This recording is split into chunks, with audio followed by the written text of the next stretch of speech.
കേരളത്തിൽ സിപിഎം അക്രമങ്ങളിൽ കൊല്ലപ്പെട്ട ദേശീയ പ്രസ്ഥാനങ്ങളുടെ പ്രവർത്തകർക്ക് ആദരാഞ്ജലി അർപ്പിക്കുന്ന സ്മരണിക പ്രധാനമന്ത്രി നരേന്ദ്രമോദി പ്രകാശനം ചെയ്തു.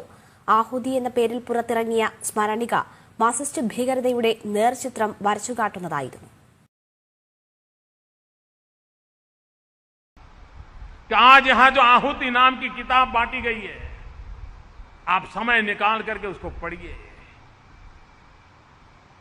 हम किसी की राजनीतिक विचारधारा को मानते नहीं है, इस पर हमें कितने जुल्म झेलने पड़े हैं, हमारे कितने निर्दोष साथियों को मार दिया गया है.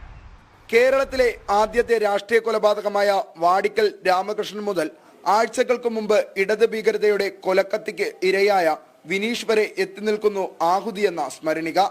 ബി.ജെ.പി. ദേശീയ അധ്യക്ഷൻ അമിത്ഷായുടെയും സംസ്ഥാന പ്രസിഡന്റ് കുമ്മനം രാജശേഖരന്റെയും സന്ദേശം ഉൾപ്പെടുത്തിയ സ്മരണികയിൽ സിപിഎമ്മിന്റെ അസഹിഷ്ണുത തുറന്നുകാട്ടുന്നു. മാസങ്ങൾ നീണ്ട പരിശ്രമങ്ങൾക്കൊടുവിൽ ബി.ജെ.പി. ആഭിമുഖ്യമുള്ള CKSPS എന്ന സംഘടനയാണ് സ്മരണിക തയ്യാറാക്കിയത്. 1969 മുതൽ ദേശീയ പ്രസ്ഥാനങ്ങൾക്ക് നഷ്ടപ്പെട്ട ആളുകളെ പറ്റിയും അവരുടെ ചരിത്രവും അവരെ പറ്റി അവരുടെ കുടുംബങ്ങളെ പറ്റിയും അവർ കൊല്ലപ്പെട്ട രീതികളെ പറ്റിയും ഒക്കെയുള്ള ഒരു പഠനമായിരുന്നു. അത് സമാഹരിച്ചാണ് ആഹുതി എന്ന പുസ്തകം തയ്യാറാക്കിയത്.